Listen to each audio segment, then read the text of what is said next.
Ladies and gentlemen, rinse and repeat. Get absolutely smashed, and the following day, you're buying an 18-year-old, 16-year-old, 17-year-old, whatever the case is. In this case, it's an 18-year-old.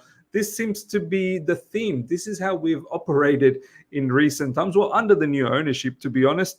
Every time we get absolutely panned, we then go into the market and find the finest kid, finest 18-year-old out there to make ourselves better. But, ladies and gentlemen, the story actually doesn't begin over here. We're going to get to this particular news of Gabriel Moscardo. Some sources are saying that we've bought him. Some sources are saying we haven't bought him as yet, and some sources are categorically saying now we're not getting him. So we'll decipher all of this. However, the story begins from here, ladies and gentlemen. Pochettino feels Chelsea's squad is too soft. His feeling is they continue to ignore his advice about being more competitive, meaning players must be willing to make contact with either the ball or opposing players in duels, be ready to use the dark arts and really strive for victories. Oh my God. Oh my God. I mean, this is how Pochettino feels about this particular squad at the moment. Is this why, which we are going to get to the other stories, is this why we are looking to buy even more players come the January window? We have spent so much, and now I'm starting to think all of this money that we've spent, misuse of money, massive misuse of money. We need to chill out for a second. Who's making these decisions of bringing in players? And then Pochettino is in this predicament at the moment after 13 matches where he feels the squad is soft. They're not being competitive at this level. This is a serious comment. I mean, I don't know whether Nizar Kinsella has got this directly from Pochettino, as he's got the quotation mark more competitive, but maybe there's some truth to it. We can see it. Us fans, when we watch the match, we can see that the players, they're not there. Like mentally, sometimes they're not there. They only seem to rise up to occasion when they feel like it. For instance, Manchester City. Maybe even the Spurs one, even though the overall performance wasn't great against Spurs, but maybe they, rose to the occasion for Spurs. Why can't you rise to the occasion for Newcastle? Newcastle are not a Mickey Mouse team, man. Newcastle, a very good team, especially away from home, at their home ground. What's going to happen against Brighton? Can we rise to the occasion against Brighton?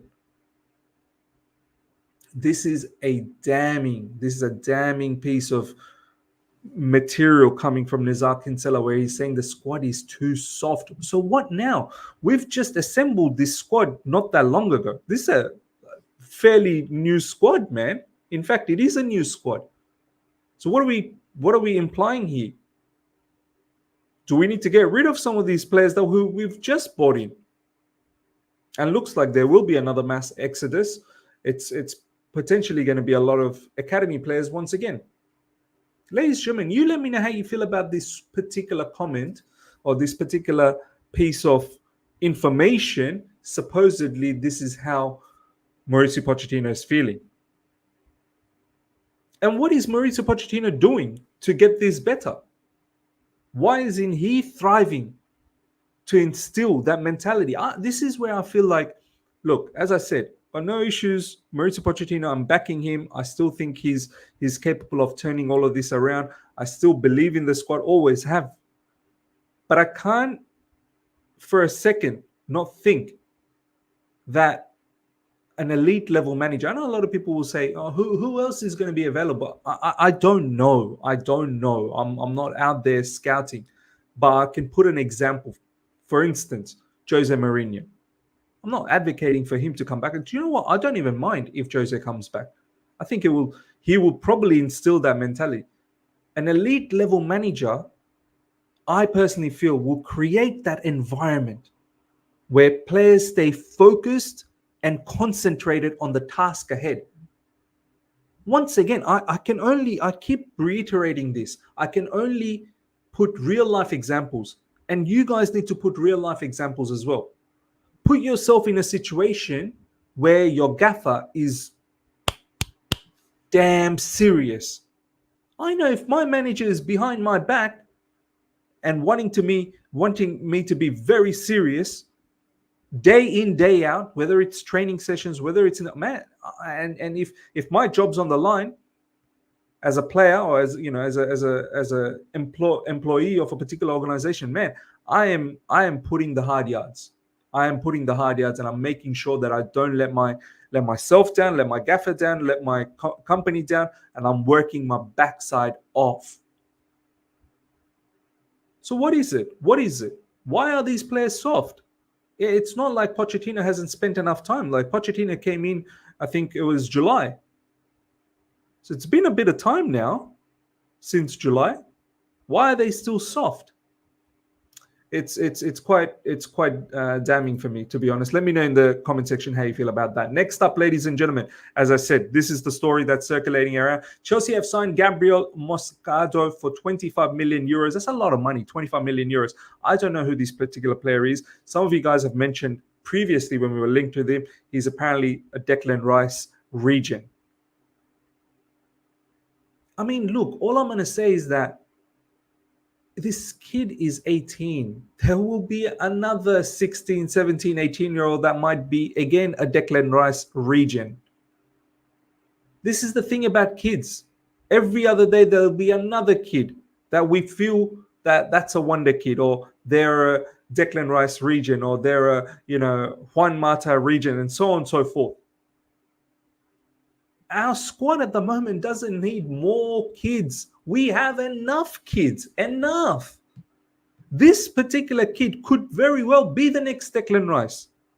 But I'm not for that at the moment. And do you know what?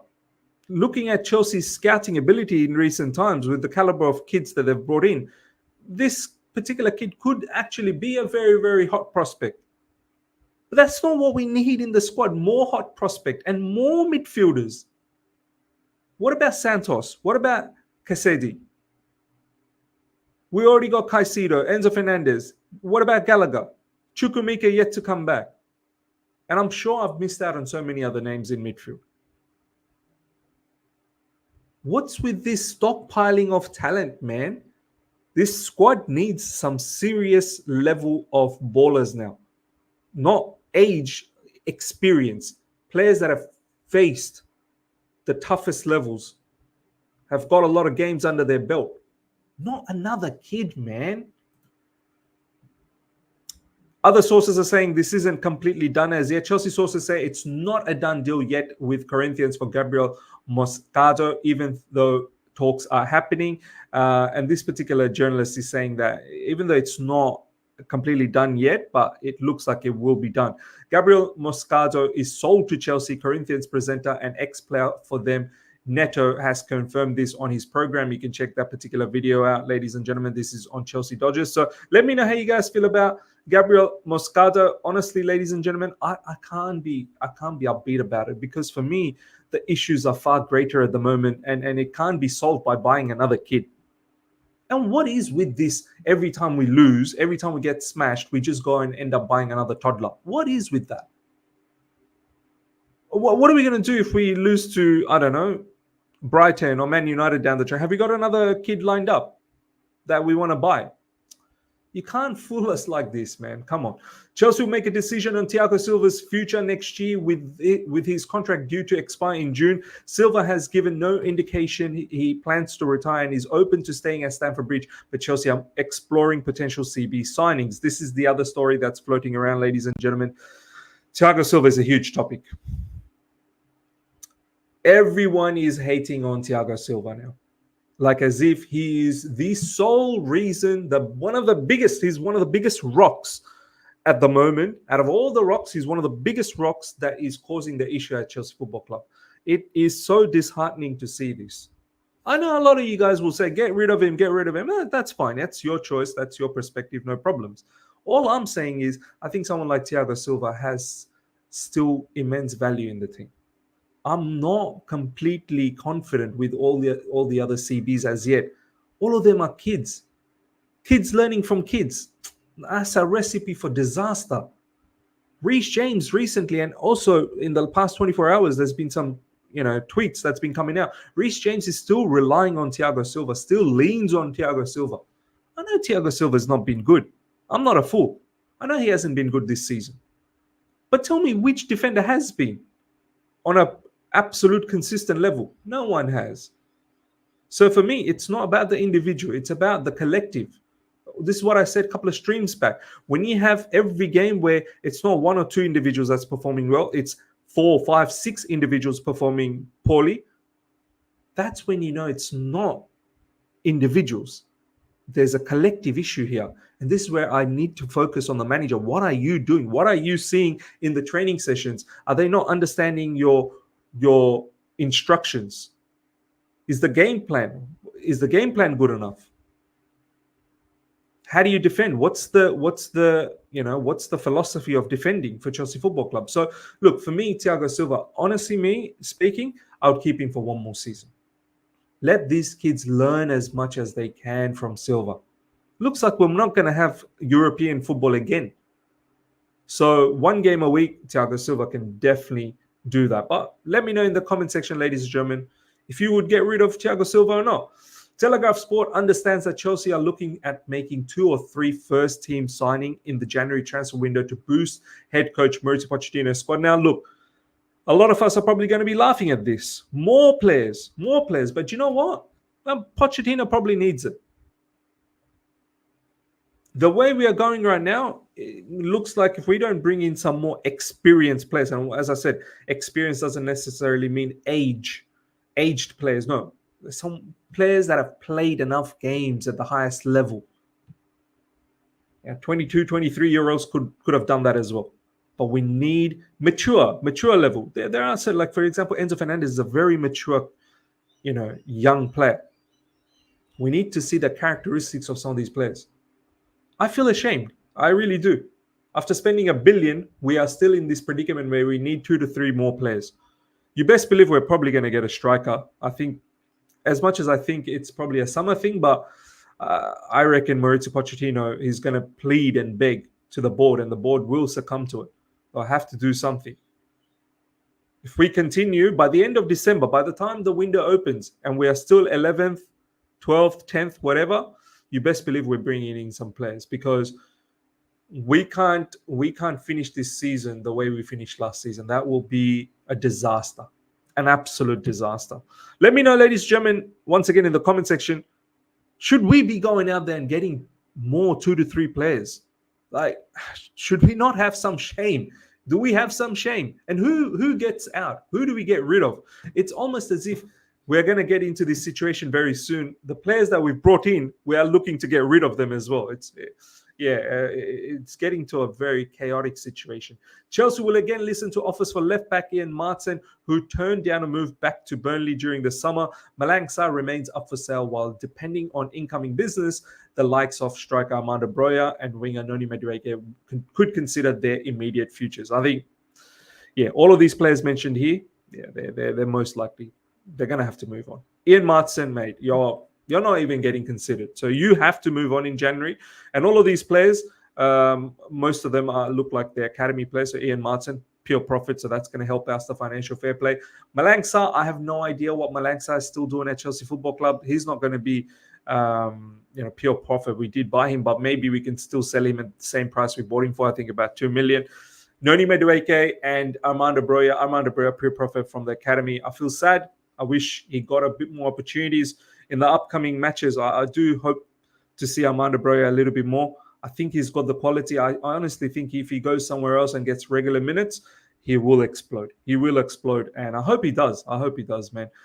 Injury is obviously a concern. Hopefully he can keep away from that. But I think his time at Chelsea Football Club is coming to an end. And Noni Madueke is another one, nowhere to be seen.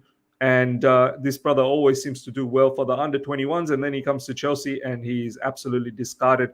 I think there was some history between him and Pochettino as well. I don't think Pochettino completely rates Madueke. So, look, if you don't rate them, move them on 100%. Chelsea will look at strengthening a top-class striker remains a priority, although the club would have to drastically alter their recent approach over wages to land Victor Osimhen or Ivan Toney. These are the 2 names that's getting floated around.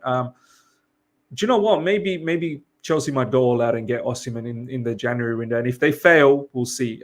And both of these players are linked with Arsenal. So someone here is going to Arsenal, and the other one most likely is coming to Chelsea Football Club. So pick your warrior. Who do you want to represent Chelsea Football Club?